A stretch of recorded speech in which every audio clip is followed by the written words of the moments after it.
katotoohan. Ini ang Veritas Legaspi, Radyo Asin TV, katiwala sa katotohanan. Uwi na ang programang pang-edukasyon at pangkabuhayan. Hatod sa Indo, kan Bicol University. Uwi na ang sa Indong host, Professor Edgar Barameda.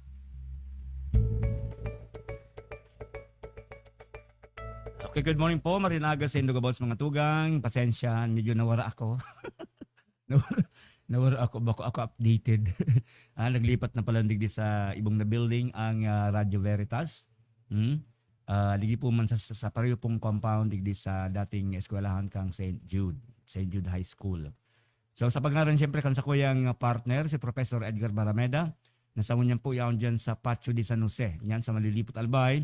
Pagiribang halos gabos na haralangkaw na pisyalis kan Bicol University para po sa tulong aldaw na seminar workshop. May mga importanteng bagay na paghuro na naman po ang mga opisyalis kan Bicol University. Tinext ako kaso bagong aga ni partner. Kas bang gigayod? Na ikalang una nga partner ta sibot ako. Sige. Sa kuya po pag-iribalig di mga tugang sa programang ini, program pang edukasyon at pangkabuhayan si Professor Edgar Barameda na promote po bilang Dean kan BU Siben. Yan, si partner na Edgar. Ngunyan, yaon ang bisita mi. Yaon ang bisita. Oo, sige. Mga tugang, day ko na hiling mo rin ang ano digdi. Surat digdi. Ang samuyang bisita mo niya sa programa niya. Siyempre, bago plan iyan, gusto niya itong pabutan ng pangumusta ang kabos na nag-antabay, nagdadamog, naghihiling. Digdi po naman sa mga iba-ibang outlets kan programang ini. Lalo na po dyan sa mga empleyado, specialist kan Bicol University, siring man sa opisina, kan direktor kang BU Extension Management Division, si Professor Rowena Weng Soilo. Good morning ma'am. Asin sa imo mga pag-iriba, mga staff mo dyan, sa nasambit ng opisina, sobrang hihigos kan mga ini, sa indang mga trabaho. Yan po naman. So din niya ito pagpapahalo yun yung sa ibang nalinyang sa tuwing magiging bisita, si Madam, para po sa kanya na episode na ini sa tuyang programang pag-edukasyon as in pangkabuhayan. Abangan ninyo kami hasta kami at siya na alas 11 nin pagkaaga. Sige sir, kung niya na siwam pa ano muna siya, pa log na digdi sa tuya at ang aning ma-maximize na pa ang remaining time. Ngunya na pagkaaga. Okay. Sige. Ayaw na si ma'am. Hello ma'am, good morning po. Good morning, Seth. Oo. Ma'am, ano po, pamidbid kagirare kang full name mo gabos-gabos, pati na ang sa imong unit po, ma'am, ngunyan na pagkaaga. Bago kita magpuon kan sa tuyang pag-uron-huron sa ngunyan. Go ahead po. Live na kita, ma'am. Okay. So, Diyos maray na aga po sa Indog Gabos. Of course, good morning, Kiset, and ang mga pag-iribataman from BU Extension Management Division. Ako po si Professor Maria Julieta. Si Ma'am Yoyot. Si Ma'am. Good morning po, ma'am. Yun na. Okay, sige, ma'am. Seth. Opo. Ako, Professor Maria Julieta C. Gonzales, University College of Agriculture and Forestry. Iyo po, sa buka. So, kung aga, ang pagtutukaron ta, iyo po si eksperyensya kan si saruming research and extension engagement digdi sa Ligao City, siring man digdi sa pagtaraid ng mga lugar sa ginubatan. Po niyo sa pagmukna kang mga partner farmers tan ning sinasabitang agroforestry farm tourism area. Okay. Oo. Sige ma'am, go ahead ma'am. Ano po ang mga importanteng bagay na dapat pwede niya itong ipaabot sa tuwing mga parantabay? Yan po naman sa tuwing extension na engagement na yan dyan sa Ligao City as in sa pagtaraning ng mga lugares. Go ahead po ma'am. Yun. So, ini po, eksperyensya iniyo kang duwa o tulo na nga ning extension engagements me, upland farmers, tigdi po sa Ligao City. Amtik, Ligao, okay. Mapako, Ginubatan, Albay. First po, si project ay manunungod duman sa commercialization agroforestry technology. Okay. Ini po agroforestry technology iniyo, manunugod po niyo kung paano ta mas matataas ta ang produksyon sa sadit sa ng sukat kang sarong upland farm. Tawan ta po ang produksyon, pero at the same time, daita man papabayaan ang kagayunan kang kapalibutan. Mhm. So forestry farming po pigkukombinar ang pagtanom ng mga forest trees with agriculture crops, siring man po si pag ataman ng Mhm. mga animals. Okay. Particularly ang sa pong itinabang sa inda, iyo si pag-ataman po kang upgraded black pig. So Mhm. it's a combination po ning sinatural na urig na ito. Opo. So pig upgrade na sa iba pang mga lahi ning urig. So hindi na masyadong kasaragit ngaya si mga Mm. bone, pero masiram si karne. Karne, oo. O si upgraded na chicken. Mhm. Ano po si samong pigtabang sa mga tao at first si commercialization of agroforestry technologies, then later napag iri-istoryahan kang si ibang mga farmers ngaya dailang ngaya siguro kaipuhan ni na ipadago si agroforestry farming, but Mhm. ngayang i-upscale kumbaga po magtauning dagdag na serbisyo Mm. bako pagbebenta ng mga agricultural crops, siring man so urig, argayan, si Mm-mm. karne pa urig. Pero si iba nagbenta man ng live na urig at saka mga manok. Mm. Tumingaya na i-open up iniyo into an area na bibisitahon kang mga tao. Mm. That time, tama-tama po, may pig, kukan man kami, may pig, apod kaini may pigpaplano, as in pig, submit mi na nga ni eventually si project. Mm. Ito po, i-upscale po ang agroforestry farm na iniyo. So si title po ka itong sunod na project, establishment of a watershed outdoor learning facility for Mm-mm. outdoor-based education in forestry. Okay. Okay. And ultimo po, si latest na nag-end nitong December ay itong science and technology-based rehabilitation of damages caused by Super Typhoon Rolly. Rolly, okay. Itong projects na yan, consistent na may mga farmers na pigdi-develop ninda sa indang agroforestry farm Mm. for agroforestry farming, but for agroforestry farm tourism. Okay. So, po iniyo po, ang agroforestry farm tourism po, iyon na, bako lang po, sabi ko nga ni, ang produkto na pigpapahiling sa mga mabisita, Mm. mga agricultural produce, kundi po, pati po sa eksperyensya, Mm. si baga kang lugar, si eksperyensya na, ay, pag-arog pa lang niya kaining agroforestry farm, gulpi kitang mahiling. Mm. Mga agriculture crops, mga trees, si mga wildlife man, si biodiversity, mahiling taman pala nga digdiyo. And kung gusto kang si bisita po duman sa farm, Mm. sinda kang farmer kung paano ngaya magtanom ngaya ning roses, Mhm. libagang pagkat kang rose, Mm. ano nga yung pagtanom na iniyo, using bako na si fertilizer ngayang pang-commercial, kundi si mga pigsasabit ang mga concoctions. Okay. Kung gusto man po nindang gibong ngayon ning inarch na gumamela, Mm. sidang tukdoan kan si mga farmers. So, digdi po sa agroforestry farm tourism, at first, ito nag-start kita duman sa commercialization of agroforestry technologies. Mm. Daw, igwaning 5 na farms Mm. developed ninda into individual agroforestry tourism sites. Okay. Si 5 farms na iniyo, malata, iyon niyo si pigdadarahan mi maning mga estudyante, both BS students sa forestry, siring man sa masteral students mi sa MS, environmental biodiversity and environmental management. So, Okay. nagkakaigwaning mas maray na paagi sa pagtukdo sa mga estudyante. Mm. Mm. Hands-on po. Bako na sinasabi ta nga ni na na purely lecture, tapos medyo limited si area for teaching, but duman talaga dakulao na na parte kang Mount Masaraga. Mm-mm. What Bako siya litrato, bako siya drawing, kundi actual talaga. Duman mismo sa lugar. Mm-mm. Oo. Opo. And nakakaigaw man sindaning pagkakataon na mag-work together with the farmers. Mm-mm. In fact, may saro na grupo ng estudyante before ka itong pandemic, Mm-mm.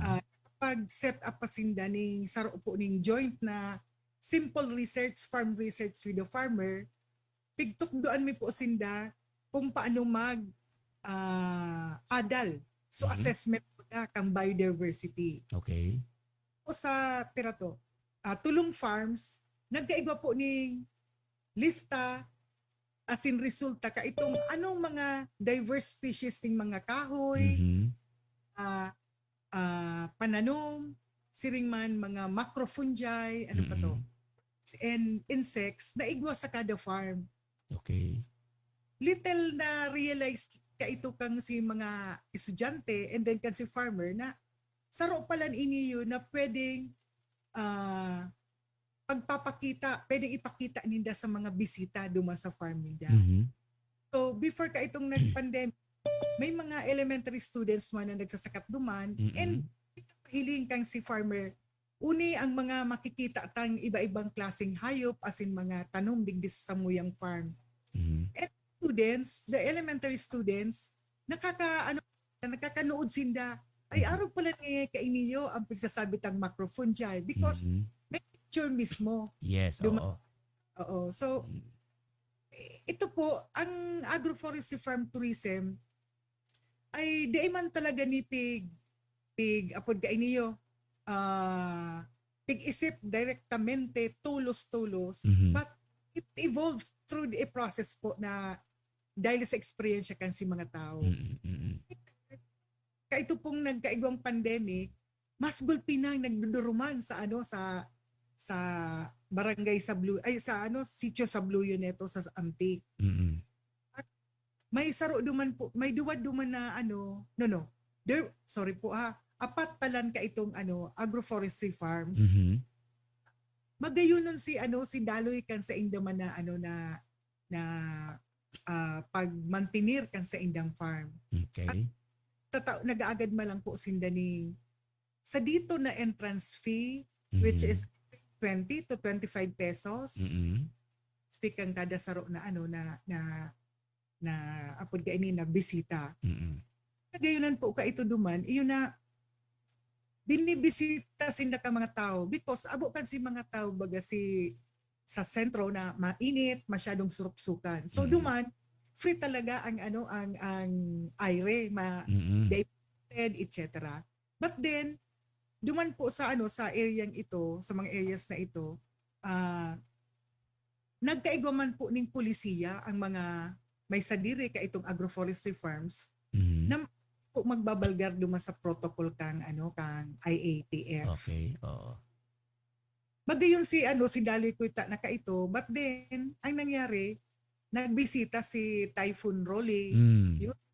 nalugmok Kang 2020 Rinapado. Mhm.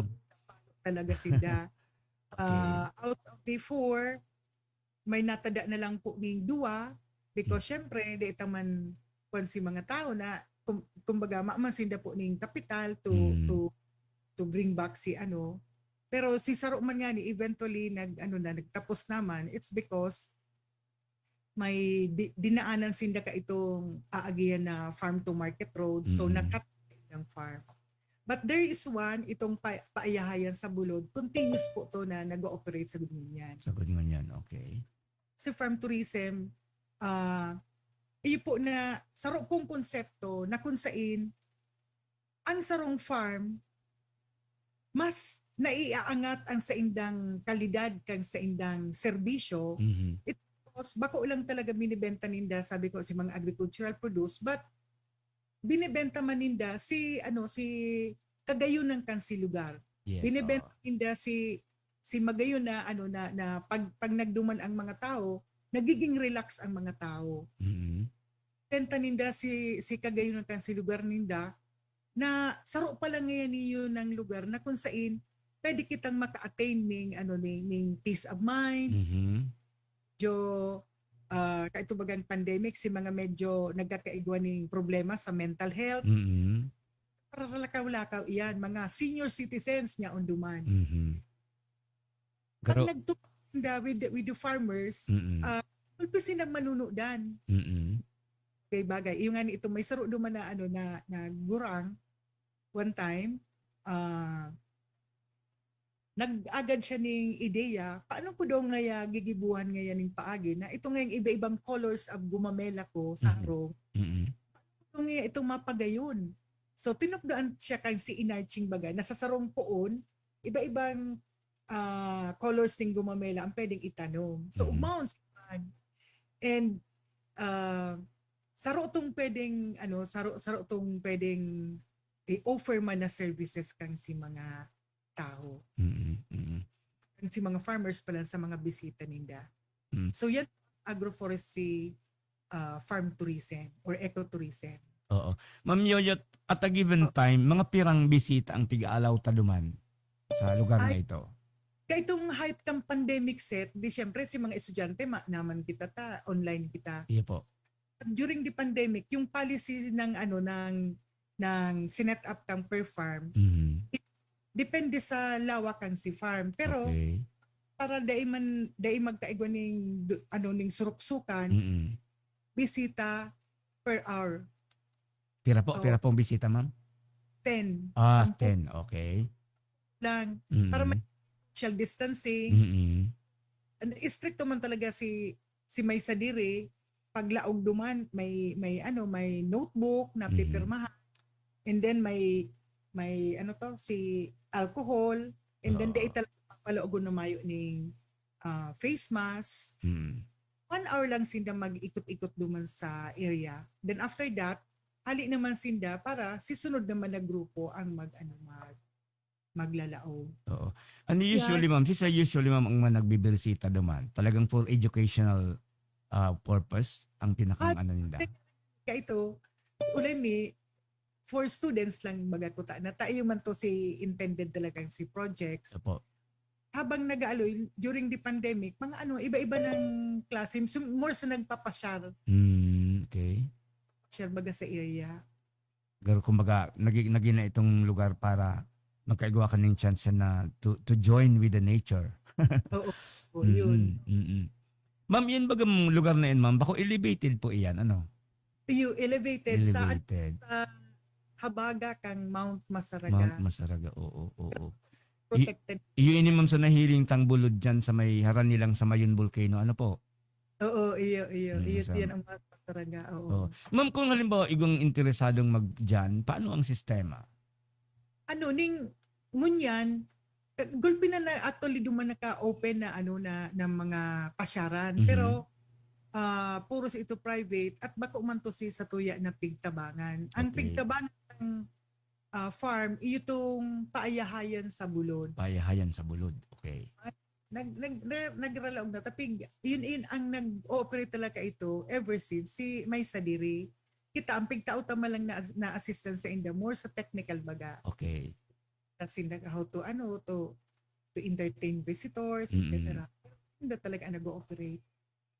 Iyo baga ma'am Yot, nauuso baga iningon niya na ang mga pasyaran na lugar, so mga kaitong binarayaan na nagpasiriling sa sentro ngunya nagbabaralik giraray sa mga mga interior na mga lugares. Maski di baga ma'am sa Legazpi, kung mahiling mo dyan sa highlands na pig-apod, no? Iguana dyan yung mga pasyaran. Pigtatao talaga. Kung naghahanap ang tao ng pasyaran na bako pang polluted, bako pang contaminated ang environment, sabi nga ni Kayan. Oo. Totoo talaga yan, Seth. Hanap mo niyan kang mga tao. Si mga pasyaran na bako kung artificial si mga amenities. Yes. Talagang kaya ang ka talaga kang sabod-sabod mang kahurampang mo so press kung hangin, di ba? Tapos yan dyan so vegetation na talagang berde and garo siya paraiso mo. Tapos nahiling mo igunin mga hayop dyan na nagralakaw-lakaw.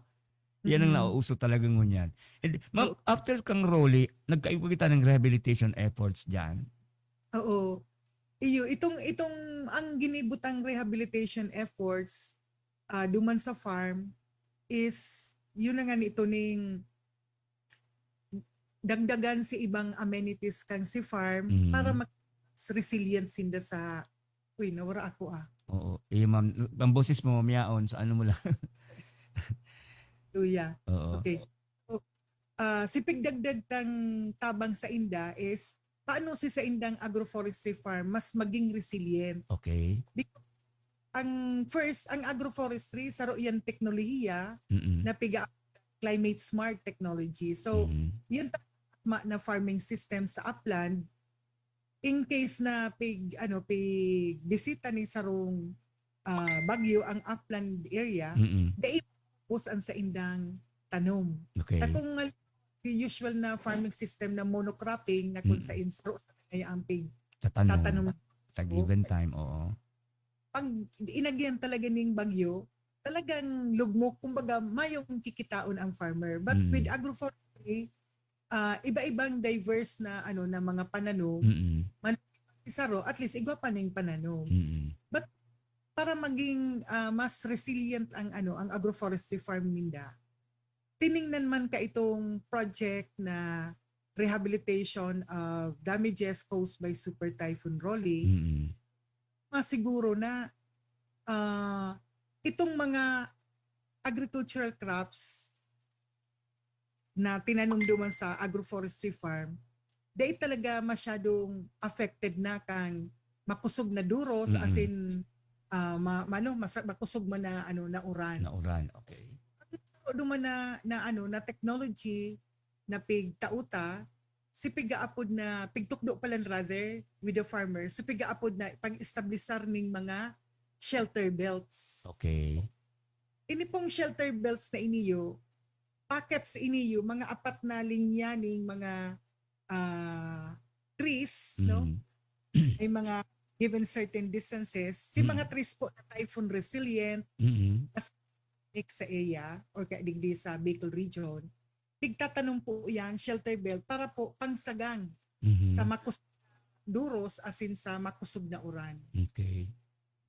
So, pangpira pa lang, tanagpuon kita kang project na yan only February last year, and then dahil nga ni rehabilitation, mabilis lang. 10 months lang po si project na itong pig-implementa. Ngunyan, si mga kahoy, dahil pa talaga karalangkaw.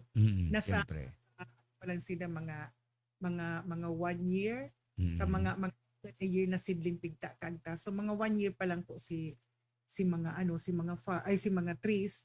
But may mga dating kahoy na sila dumampo. But kaipuan talaga po na gibuan ning pansagang. So saro po shelter belts. And then saro man na problema na hiling po duman, iyon na pag makusog ang uran dahil nga ni sa bagyo, dahil nga ni kulang na ning masyadong gulping kahoy, dahil na nagsisip pairarom ang tubig. Mga tubig na nagdadaloy talaga sa surface pababa. Okay. Ning flooding sa baba. So duman po sa introduce taman sa na teknolohiya, iyo po sa sasabitang simple rainwater harvesting facility. Okay. Na kung sa pigiipon si sa sarong simple lang na na drainage, pigiipon si tubig uran, as in may may opening lang ito na pag gulpin ng tubig, syempre papalawak-lawak kon ang luwas. Pero ito ang use po ka ito, especially during summertime, na tubig talaga duman sa bulod, man irrigate. So, ito po ang pang-irrigate sa sa indang mga farms.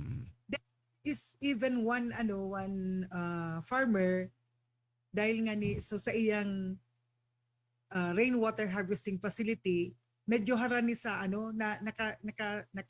naka-establisar harani sa sa ilog. Kinibo niya nag-ataman siya ning mga tilapia. Okay.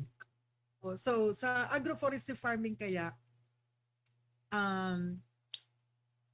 pwedeng i-combine mo even freshwater fish kung harani ka sa sa sulong. So sado pa tong dagdag na kita sa Mm. sa inda pang pamilya, so food security nila. Mm. But at the same time, saro man sa pig sabi ninda nga ngunyan pig dadayo kang mga bisita lalo na si mga soltero, Mm. cook tapos iniihaw. Wow. Oo. So dakulaon po ang ang kwan kang agroforestry farming system. So, ma'am, anong lugar nga ni ini, ma'am? Amtik. Anong lugar ni ma'am? Barangay Amtik pero sitio sa Blue yun. Sitio sa Blue. Iyon so tinampo ma'am na nagbabaldang tabako. Ano po? Oo, iyo, oo. Yeah, yaon diyan sa kung patabako ka nasa wala. Tama ma'am? Oo, Oo. wala. Oo. Iyo. So, ma'am, pirang farmers digdi ang piguhururunan tang talagang directly na nag-benefit digdi sa proyektong ini po kan na tinabangan kan Bicol University. Or kan si pandemic, 5 sinda. Okay. Yan, 2 na lang sinatada. Tada.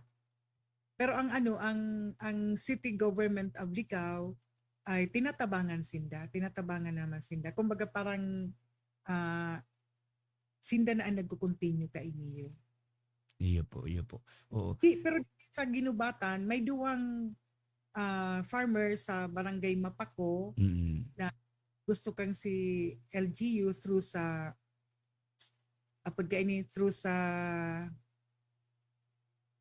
Municipal Agriculture Office na Oo. i-continue po ito.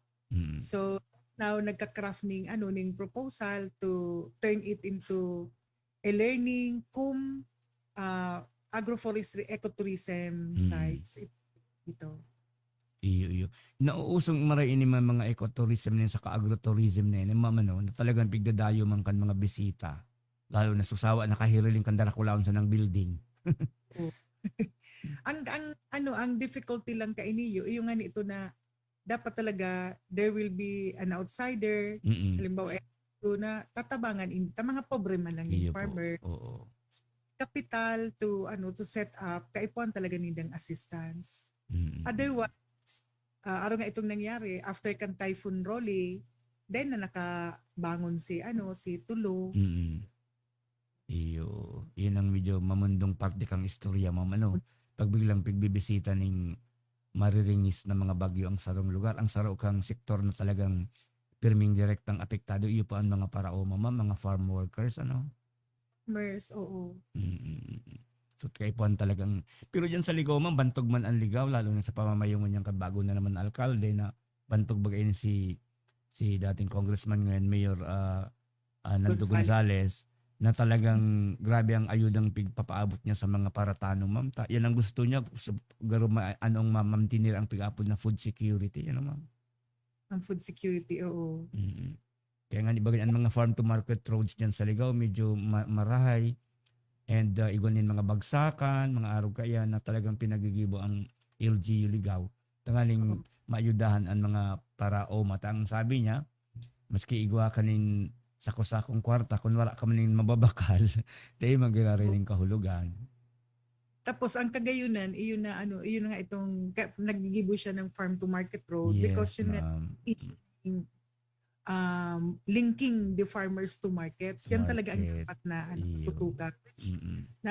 Ang kita na sa LGU Ligaw City, saro po to sa nahiling Maninda. Kung grabe ang produkto, tapos dahil man pigliling kang syudad o kang munisipyo, possible market, Opo. outlet, madipisilan po ang farmer. So, yung nga nitong irestoryan man kang with our friends from the agriculture sector sa partner municipality cities iyon na saro daw sa pigiling ninda is tinatabangan na raman ninda. Nag-start naman po sindang ngunyan kang pigaapod nindang market research kang si mga produkto. Iyo po ngayon ang problema na ayudan ta na kang tamang mga teknolohiya ang mga farmer. But ang second step na anya is paano sinda maaraman ninda sa ingaya ang tama na pagtinda. Kumbaga ibibentaan sa indang produkto. Iyo po. Oh. Them ngaya how to do proper market study kang mga produkto before pa magtanom, makukaution ang mga farmers na dai sarabay-sabay magparataranom. Mhm. So itatanom talaga na may market ngaya. So beforehand habang bago pa magtanom, during nagtatanom, dapat maplansya na ngaya si marketing Iyo aspect. tama. Opo. Oo. Still our responsibility, and we do recognize na saro dapat ngayon na tututukan nilang ngunyan. Iyo baga ma'am, yan talagang problema kan mga paratanom niya tungtugang nagparapagal magtanom, etc. Tapos biglang babakalon sa naning hababa ang presyo. Pero ang nakakaabot sa merkado, halang ka magyari ang presyo. Nakikinabang si mga middlemen. Middleman, iyo talaga ma'am. Kaya nga ang ibang mga ang ibang mga farmers na tatao naman, sinda na mismo nagbebenta sa saod. Tama talaga yan. Maximize. Kaito digdi sa Bukaf, may project ka ito na parang pilot testing na it's a partnership between the Rural Bank of Ginubatan, Bukaf, tapos LGU Kamalig, and then Jollibee Foundation Incorporated. Saka may saro pang NGO, di ko na matandaan lang, na yung linalayo ninda, tabangan talaga ang farmers dyan sa Kamalig, itong mga parating na baganing mga sili. Okay. Na-link ito sa Jollibee Foundation. Wow, oo. I don't know kung ano ang status ng ngunyan. Palagay ko, kinukontinue pa kang LGU Kamalig. Kung baga mamute, dakulan baga ngunyan ng mga darakulang kumpanya, naghahanap man agad nin mga partners na makakabakal sinda ning volume nin mga produkto na sangkap sa sendang mga titinda, ma'am. Aro kaning lada. Minsan, yan, lada. Minsan, ito siling ito. Yan, kamatis, mga arog kaya na talagang kaipuhan ninda ning gulpihan. Pero ma'am, kung ikaw po ahapot to, halimbawa, ano sa hiling mo talaga ang na pinakang urgent na intervention na pwedeng gibuhon, halimbawa kang LGU o kan halimbawa sa Tuya, Bicol University, para po talaga matabangan ng pagbuhay kan mga farmers sa sitwasyon mo niyan, ma'am? Oo, tama ka. Sailing ko lang because I'm with the College of Agriculture and Forestry. Iyo po. Talaga, hilingon ta. Primero, so pigsasabi tabagang bago ning scheduling new planting calendar. Okay. Para bago na ang panahon. Po na talaga ning bagong planting calendar. Bagong planting calendar. So dapat siguro hilingon na may kita mga datas years ago, tapos hanggang ngunyan hilingon ta, given this data, ano ang akma na ning month na pwedeng magtanom ang farmers, and then anong klaseng mga pananom ang pwedeng itanom ngayang mga vegetables. Opo. Na talaga masyadong maapekto na kang si apod kaini kang si mga pagbabago kaining panahon, lalo na yung mga type. And with that, ang kagayunan kaiyan is that ang mga farmers mas may giya bagasinda kung kain ngayon makonan. May saro kitang project man kayan digdiyo sa Bicol University, ditig sa College of Agriculture and Forestry, si Sir Ton na Payonga ang project leader. Opo, Sir Tony, opo. We had that project na katatapos pa man lang that was 2 years ago. Grabe kaya asin nangyari. Supposedly, ang mga projects tadig di sa Bukaf, lalo na ano ko na si aspeto bagang sustainability, kaya lang itong pandemic. Iyo. Yan talaga nakaulag sa tuyang maray. But yes. then, gibuta is binabalik tagiraray little by little. But Yes. anyway, itong project na ito, nagamit ng mga decision tools, no? Mga datos na mismo si mga instrumento ay ikinaag sa itong pagkuangaya kang mga weather patterns, piglaag man sa mga LGUs, Ligaw tsaka Tabaco City, and si farmers tukdoan kung paano magkuaning datos, and then itong datos iyo pigpo-process kang may partnership with ano ni yung kwan itong wala sa isip ko. May partnership iniyo with another agency, Okay. then Bicol University para makuha si mga ano si mga akma na mga months na magtanom. And Iyo. in the process na ginigibo iyan. So kung makumpleto talaga iyan, kang LGUs ngaya with partnership with Bicol University, mas magayon. Iyo. So after kung may apod ka ini yung bagong planting calendar, Mm-mm. ang sunod is to help farmers through continuous research kang Bicol University. Okay. Yan ang papel. Mm. Come up mga pigaapod mga nature-based solutions, Mhm. mga science and technology-based solutions or nature-based solutions para ngaya matabangan ang mga farmers sa tamang teknolohiya ngunyan Iyo po. na Oo. sa pagtanom. Oo. Naramdaman ko ma'am kang so research baga ma'am digdi sa tuya sa main. Kami man po kay to sa nag-alalay sa programa ma'am sa radyo, naman sa sarong istasyon. Ito bagang Saray ma'am, sa Saray, Project Kung Saray. Saray. Magayunon Oo. ito ma'am na maray. Tadakulo na mga teknolohiya pala na nakakatabang talagang maray sa mga parataano, mga paraoma. Ano ma'am, na mga via satellite na pigagather na data, tapos naaaraman na ang anong kakulangan sa sarong daga, 'di ba? Ano ang Oo, tama sa sarong lugar. And ano ako ma'am, salute sa ayon po ako sa imo sa sinabi mong ining planting calendar talaga ma'am. Ano, yun na talaga yung saro na kay puwantang pag-anuhan, Oo. i-adaptar ta. Sa ngunyan bagam sa changing climatic condition, minsan dapat kay ito bagamang pag summer mainit, ngunyan summer mauran. Hindi mo ma-determine.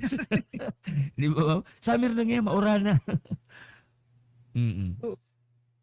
So after po katong planting calendar, tapos padagos ning magpa-partner ang LGUs with Mm-mm. Bicol University, yun sa paggagamit ng mga science and technology based na mga interventions. Opo.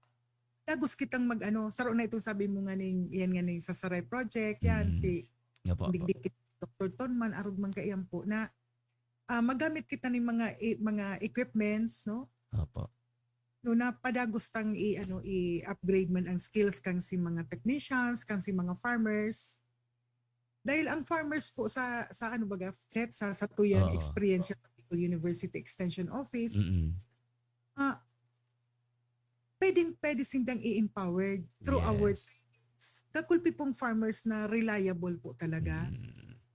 So Yeah. ang sarap pa po na pwedeng gibo na teknolohiya, ini sa social technology man na pwedeng Mm-mm. itabang sa farmers, i-group them, itong farmers, bako talaga po itong formal na i-organize tulos. Mm. Kundi,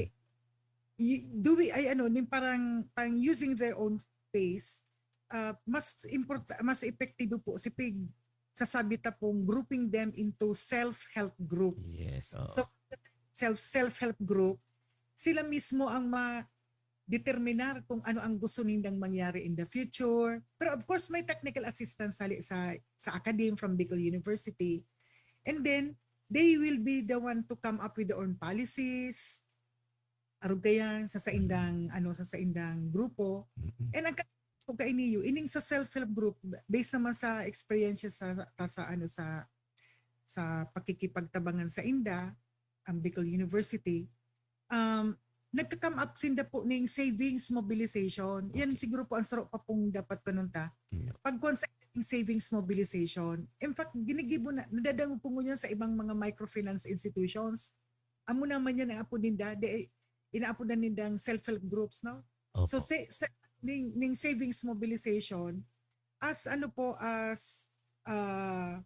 something as a safety net during typhoons, ta ini pong self-help group na ining savings mobilization, hali man ini sa indaning ning contribution, no? Opo. Hali ini Oo. sa indang contribution. Ma'am Yot, magayon ang mga ideyang ini. Siguro second kita ligdi. Tayo nabot na kita din oras. Magayon talaga ang mga ideyang iyan ma'am na dapat na ma-implementar ko taana dahil kay po niyan kasatuyo mga farmers. medyo inabot kita ma'am nin oras ta. Pero sige po ma'am, igwa kaning nagkapitang segundo po para magpaabot ni na ano giraray sa tuyang mga parantabay. Medyo parting message ta ma'am. Go ahead po ma'am yun. Okay. So salamat po sa pagdangog po nindo. Ini pong aspeto ni pag-develop kang sarong agroforestry farm ecotourism site. Saro po ning posible pong avenue para mas matabangan ta ang mga farmers ta. As in, matabangan ta man po si mga tao, bako lang estudyante, kundi pati kitang mga mga tarapos na mas mag-adel pa kita kang mga teknolohiya na nakatabang sa satuya pong pang-ekonomiya, sa satuya pong food security. So LGUs, please open up our minds po. Siguro for the possibility po na magayon po ang maidudulot pong tabang nito kay ni satuya, not only economically but more sa social and economic and even cultural aspect of development po kan satuyang mga lugar. Ano po? Kasi Yes. matabangan po para Opo. dito Yes, ma'am. Thank you very much, Ma'am Yot. Thank you very much po sa mga informasyon na pighiras mo sa samuya mo niyan, pighiras mo din sa tuyang programa.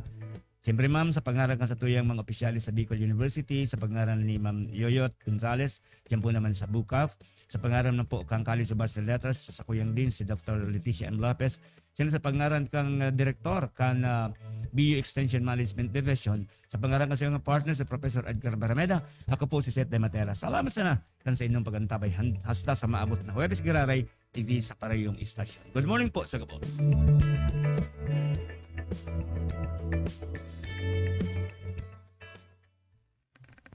Napasaindo ang programang Bicol University. Programang pang-edukasyon at pangkabuhayan. Antabayan liwat sa masunod na Huwebes. Digdi sana sa Radyo Veritas Legazpi.